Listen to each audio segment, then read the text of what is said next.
여러분 안녕하십니까? C채널 리포트입니다. 매주 이 시간에는 한 주간의 교계 뉴스를 정리해드리고 삶 속에 그리스도를 증거하는 이웃들의 간증과 기독교 문학의 소식과 함께하겠습니다. 5월 11일 월요일입니다. 먼저 교계 뉴스로 시작합니다. 첫 소식입니다. 교회 학교의 위기라는 말 많이 들어보셨을 텐데요. 문 닫는 교회 학교들이 속출하고 있는 가운데 어린이 선교로 부흥한 작은 교회가 있다고 합니다. 교회 학교를 살리는데 어떤 전략이 있었을까요? 최은원 기자가 보도합니다. 국내 주요 교단의 교세 통계에 따르면 한국교회의 미래는 밝지만은 않습니다. 지난 2004년 감리교단 소속 교회학교 학생 수는 27만 명 선. 하지만 10년 새 10만 명의 학생 수가 줄었습니다. 선교교단은 지난 10년 동안 학생 인구가 30%가량 감소했으며 대한예수교장로회 통합총회는 지난 한 해 동안만 3만여 명의 학생들이 교회를 이탈한 것으로 나타났습니다. 교회학교 살리기 운동본부 김영민 대표회장은 한국교회가 장년층 위주의 전도에서 벗어나 이제는 어린이 전도에 관심과 노력을 기울여야 한다고 충고했습니다.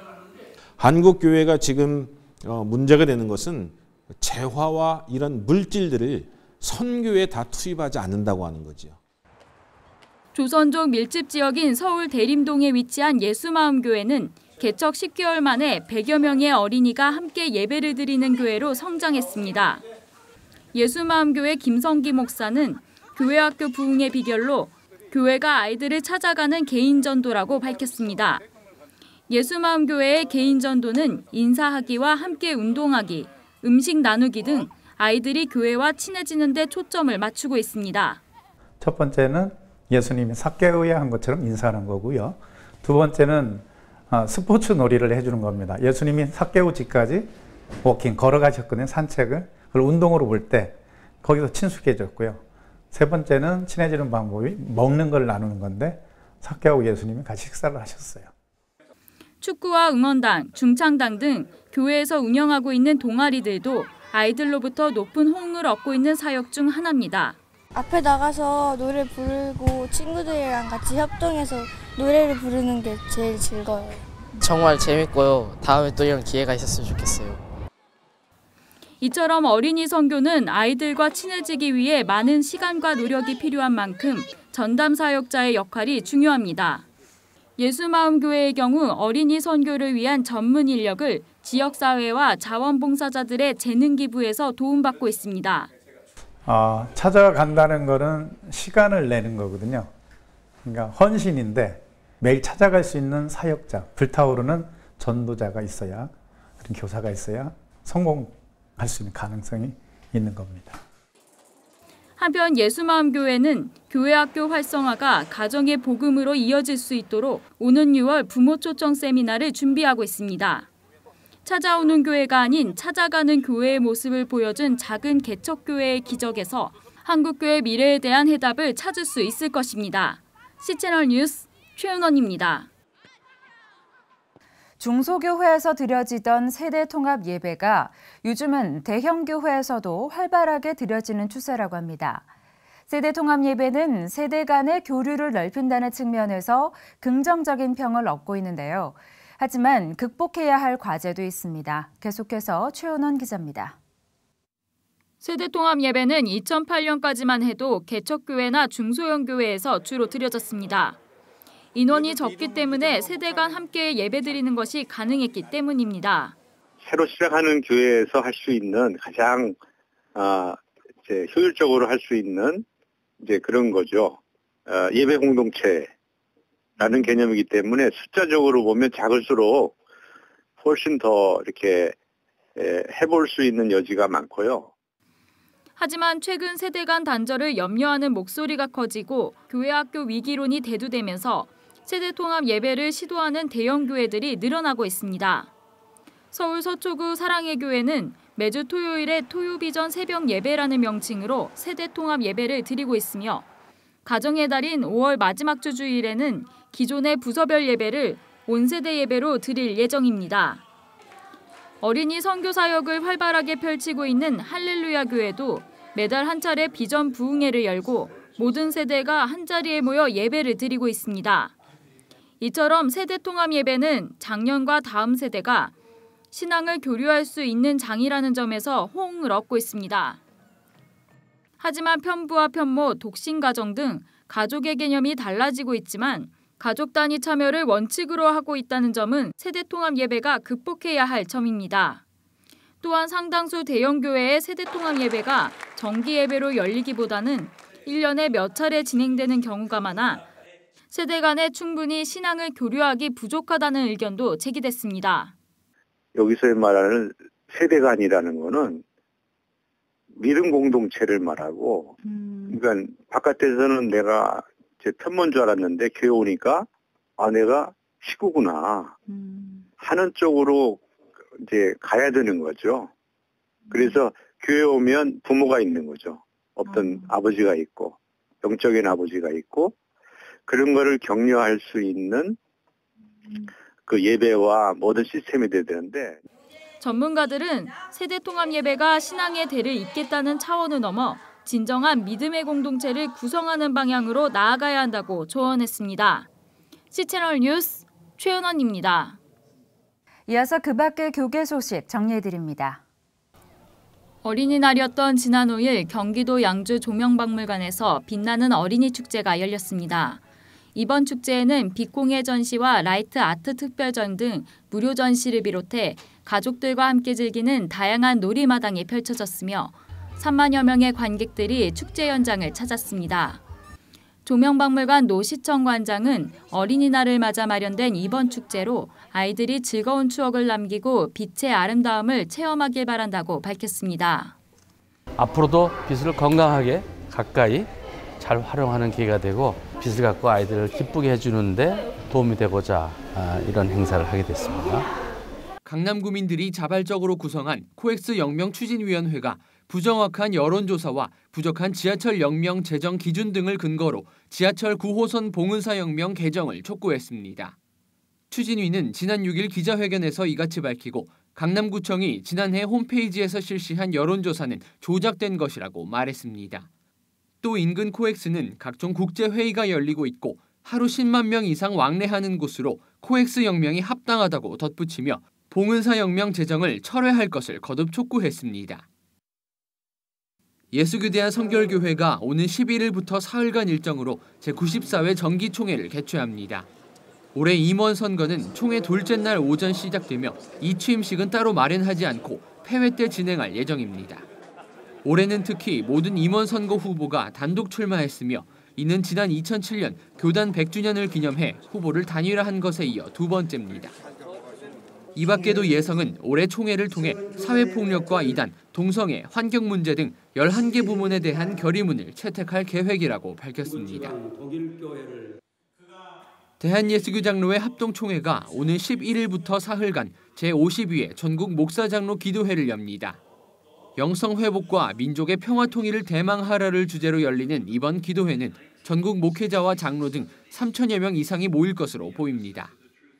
예배와 강의 등으로 구성된 이번 기도회에서 참석자들은 총회에 총신대학교 관련 결의로 인한 법정 소송 문제 등 총회 현안 해결 등을 놓고 기도할 예정입니다.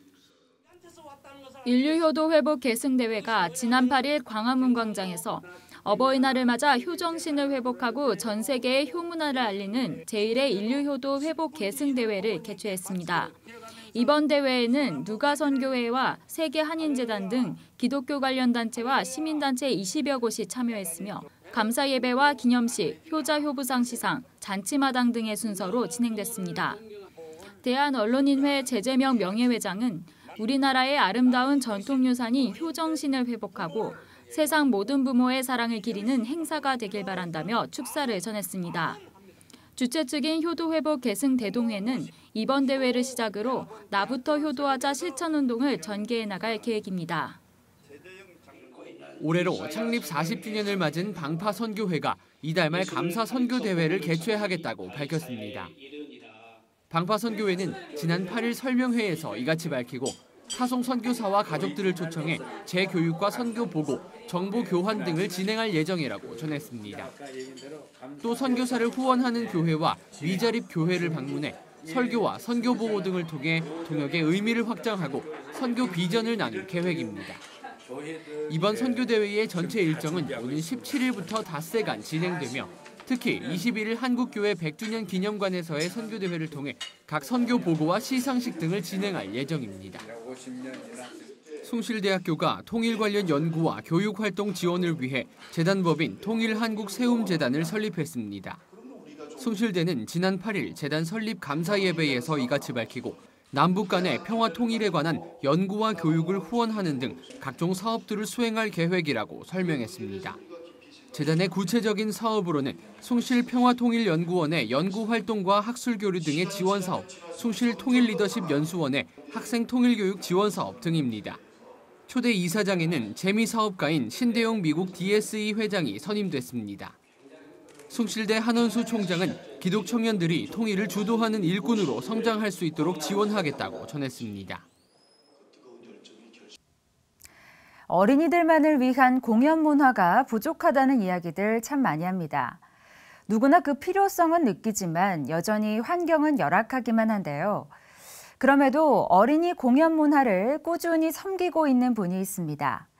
어린이 창작 뮤지컬 브레멘 음악대를 무대에 올리고 있는 유열 씨인데요.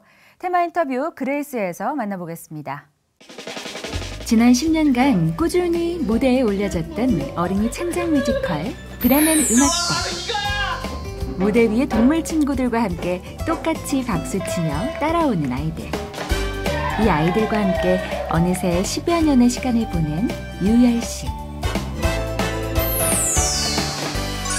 안녕하세요. 저는 가수이면서 한 10여 년 전부터 어린이 뮤지컬을 만들고 있는 유열입니다. 저는 뮤지컬 매니아였습니다. 근데 한번 창작 뮤지컬을 잘 만들어 보고 싶은 마음에 제 꿈 중에 하나가 또 프로듀서가 있어가지고 10여 년 전에 시작을 하게 됐는데요.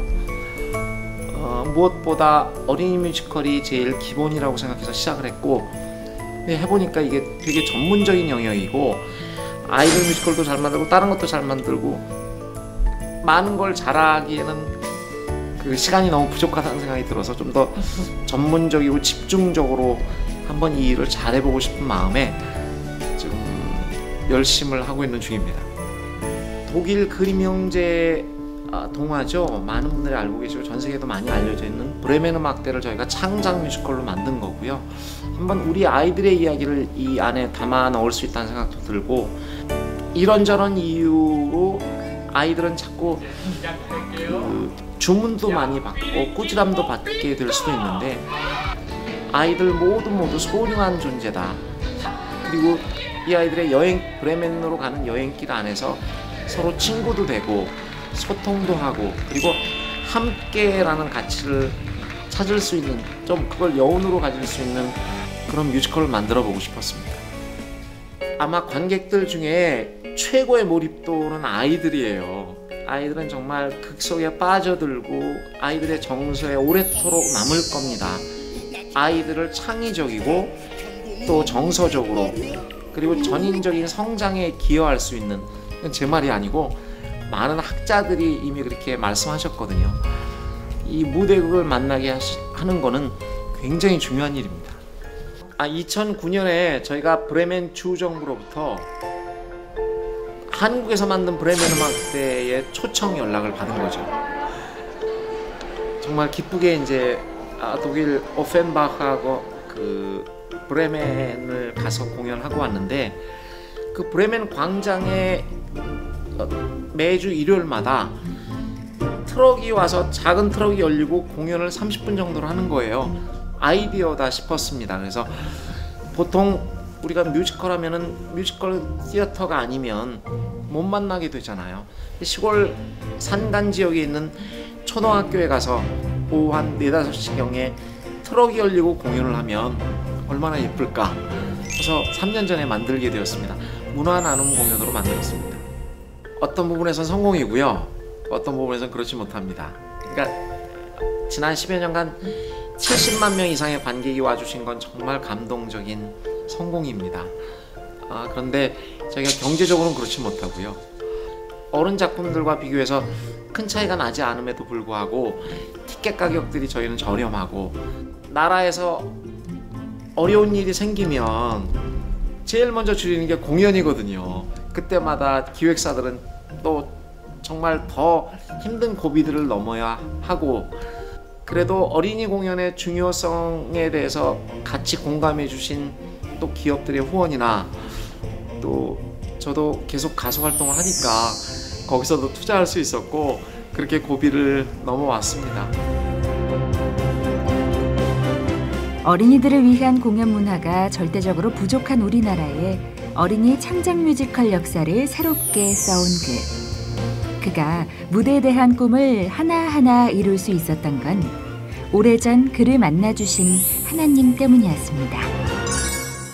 중학교 2학년 때 이제 친구의 전도로 불광동 성소침례교회 가서 교회를 다니고 하나님을 만나게 됐고요.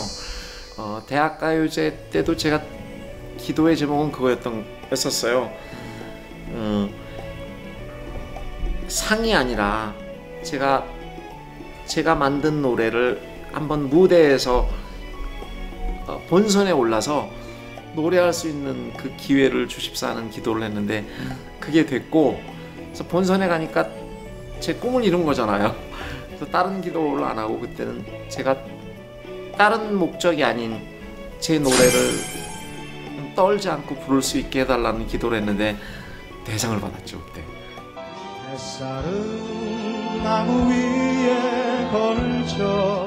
하나님이 세워주시고 함께 해주셨던 무대.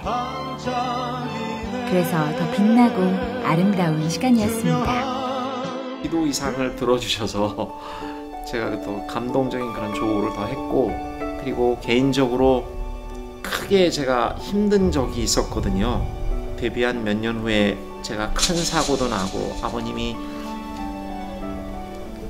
급성으로 그 위암 말기 판정을 받으셨는데, 그때도 저를 굉장히 담담하고 담대하게 그 시간들을 이겨낼 수 있게 또 인도를 해주신 하나님이시고, 정말 힘든 때가 많았는데 그 시간 속에서 단련시켜간다 하시는 중이다 라고 느껴지고요. 모든 시간, 모든 상황 속에서 함께 해주신 하나님. 그 하나님과 유열 씨는 지금도 동행 중입니다. 지금 사회가 정말 많은 정보의 홍수 속에서, 수많은 정보 속에서 아이들이 성장을 하는 환경이거든요. 저는 정말 좋은 공연들로, 좋은 문화를 통해서 아이들이 자유롭고 행복하기를 소원합니다. 조그만 달란트지만 문화로 아이들이 성장하는 게 너무 중요하다는 화두를 깨닫게 해주시고, 그 다음에 세상에 같이 그 뜻을 함께 해주실 분들이 많다고 생각이 되거든요. 좀 그 일을 담대하게 행할 수 있도록 저만이 아니라 정말 여러분들의 기도가 필요합니다. 하나님이죠. 그리고 무슨 일도 기도드릴 수 있는 분이고, 어려운 적도 많았는데 늘 기도로 찾아오기를 바라시는 분, 저에게만이 아니라 여러분들에게도 여러분들의 기도로 다가오기를 바라시는 분. 지구별의 아름다운 여행을 시작하는 아이들에게 더 좋은 것들을 많이 전해주고 싶은 유열 씨. 그 마음 때문에 지난 10년간, 그리고 앞으로도 그는 쉬지 않고 어린이 뮤지컬을 무대에 올릴 것입니다.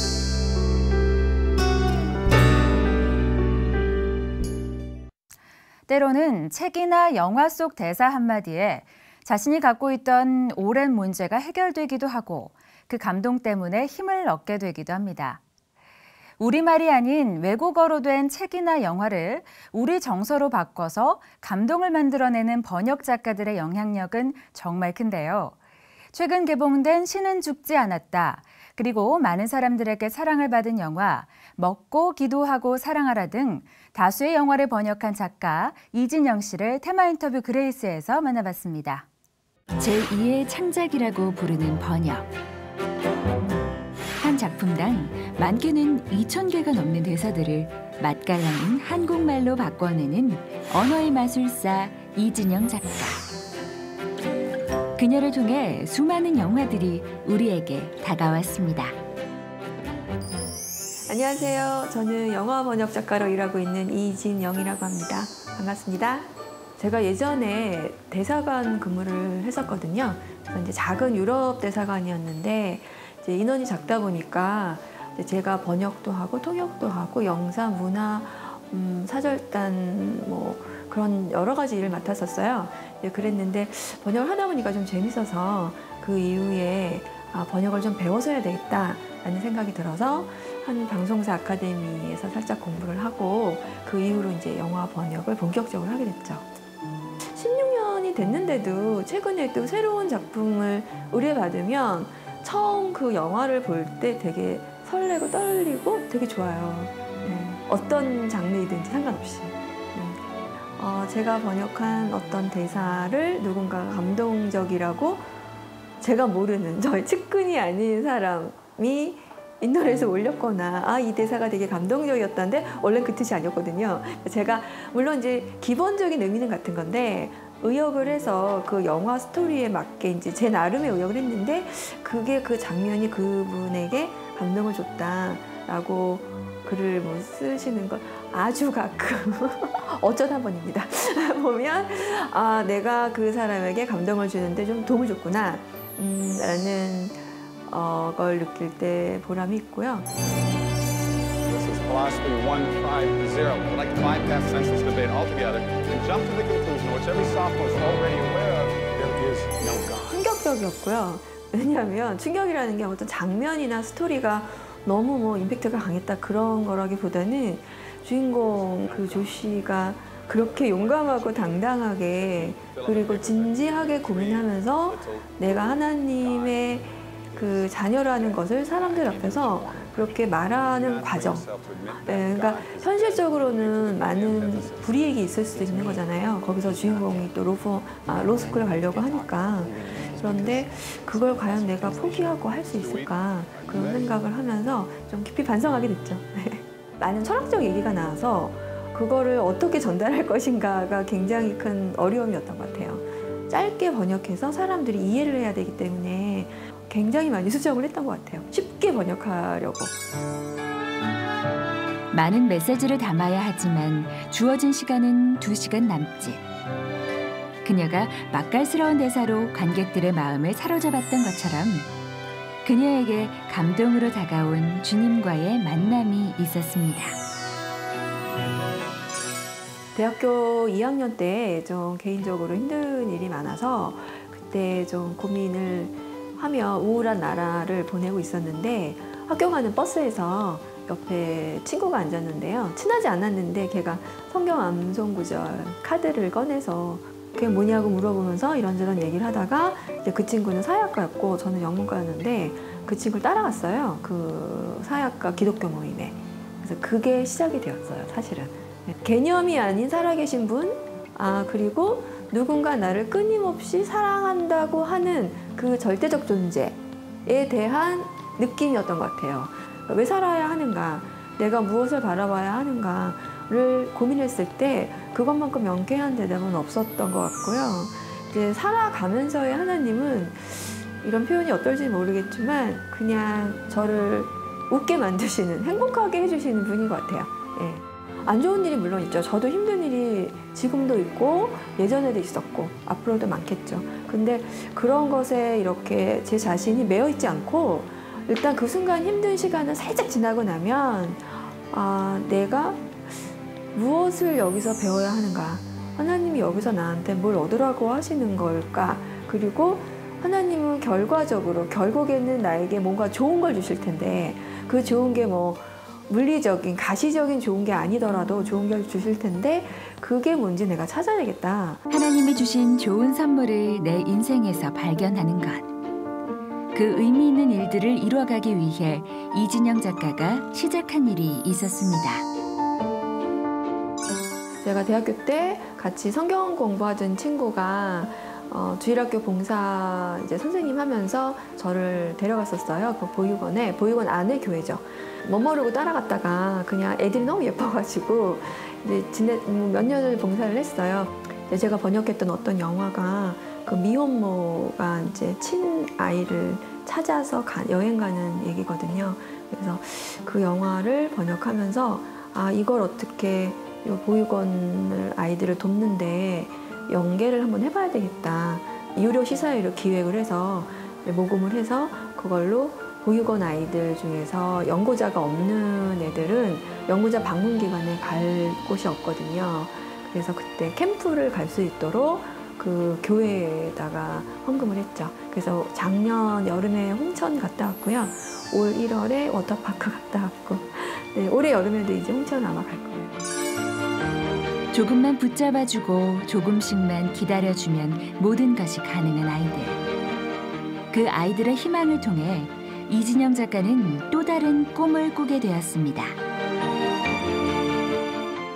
저는 또 이제 개인적으로 번역하는 친구들하고 약간 협동조합 비슷한 걸 하나 만들어서 그런 매출의 몇 %를 환원해서 좋은 일에 쓰는 뭐 그런 비슷한 일을 하고 싶거든요. 그래서 그게 이제 제 은퇴 전에 마지막 프로젝트가 되지 않을까라는 생각이 들어서 어떻게 될지 모르겠어요. 실은 실패할 수도 있고 실패하면 또 뭐 하나님이 다른 일을 하라고 하지 않으실까? 뭐 그런 생각하고 있고요. 망망대해에 빛을 주시는 등대 같은 분이신 것 같아요. 아무리 깜깜해도 어디선가 저 끝에서 랜턴을 흔들고 계시지 않을까. 세상의 모든 어둠을 빛으로 바꾸시는 예수님. 영화 한 편, 책 한 권을 번역할 때마다 그 모든 것이 주님의 빛을 비출 수 있도록 이진영 작가는 번역하는 작품마다 하나님의 마음을 담을 수 있게 기도합니다. 교회가 가정과 지역사회를 위해 어떤 역할을 해야 할까? 그 고민에 대해 답을 주고 있는 교회가 있습니다. 매년 어린이날을 가장 신나게 보내고 있는 교회인데요. 부천 성만교회의 어린이 축제, 꿈을 먹고 살주 현장에 제가 다녀왔습니다. 지금부터 만나보시죠.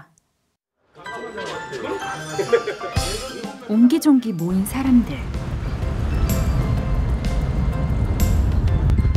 무언가를 준비하느라 분주해 보이는데요. 무슨 일일까요?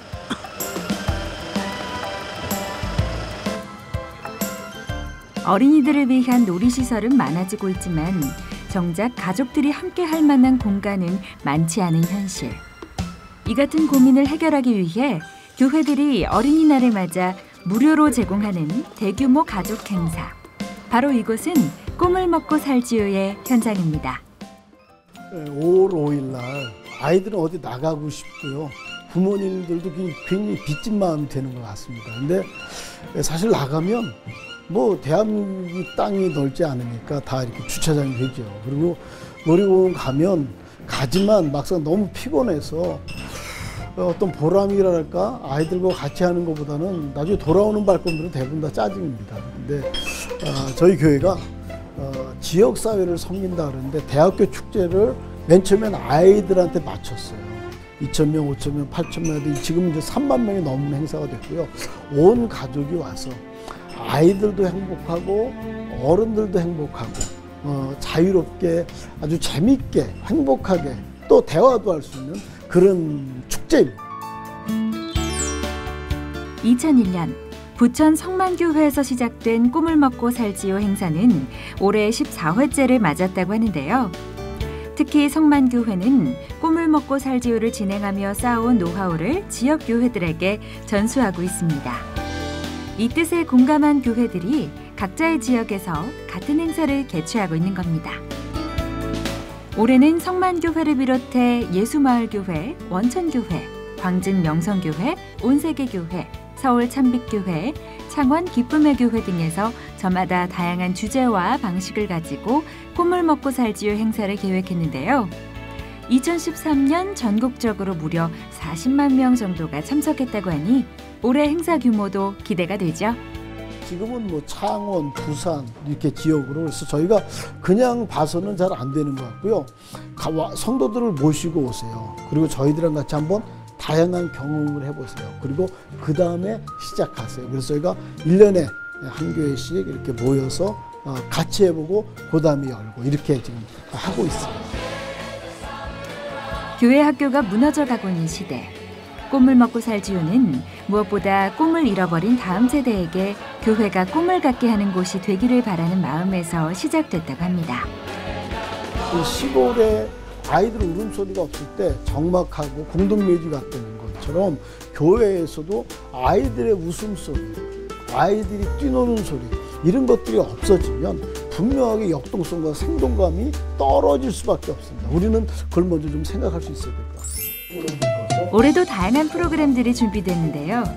미술 놀이마당부터 시작해 가족들과 함께 즐길 수 있는 가족마당, 창의과학마당, 지능마당, 추억 먹거리마당, 영어마당 등 40여 개의 다양한 활동 부스가 동시 운영될 예정입니다.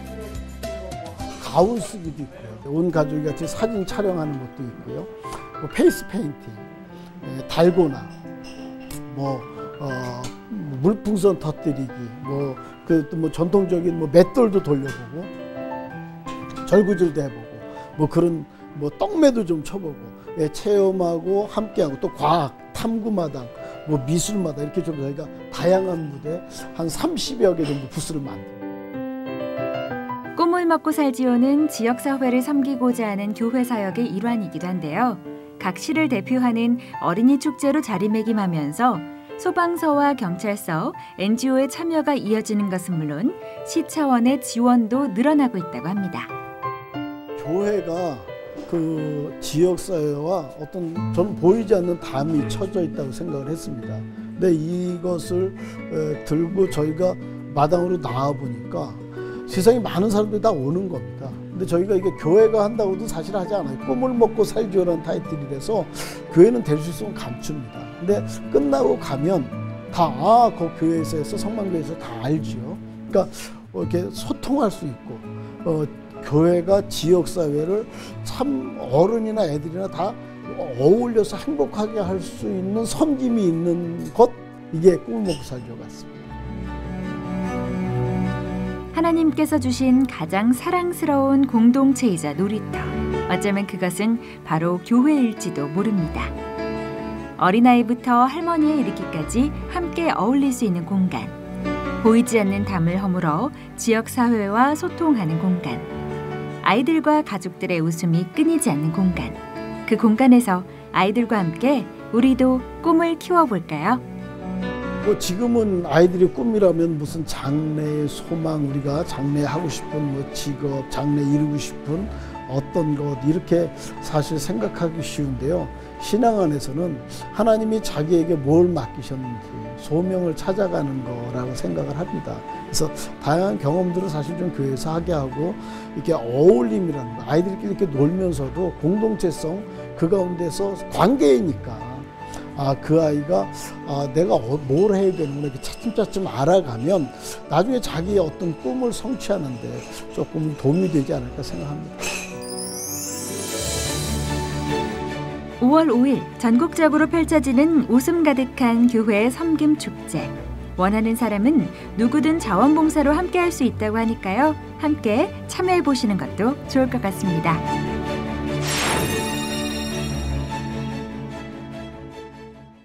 C채널 리포트 오늘 순서는 여기까지입니다. 복된 한 주 보내시고요. 저는 다음 시간에 다시 인사드리겠습니다. 여러분 고맙습니다.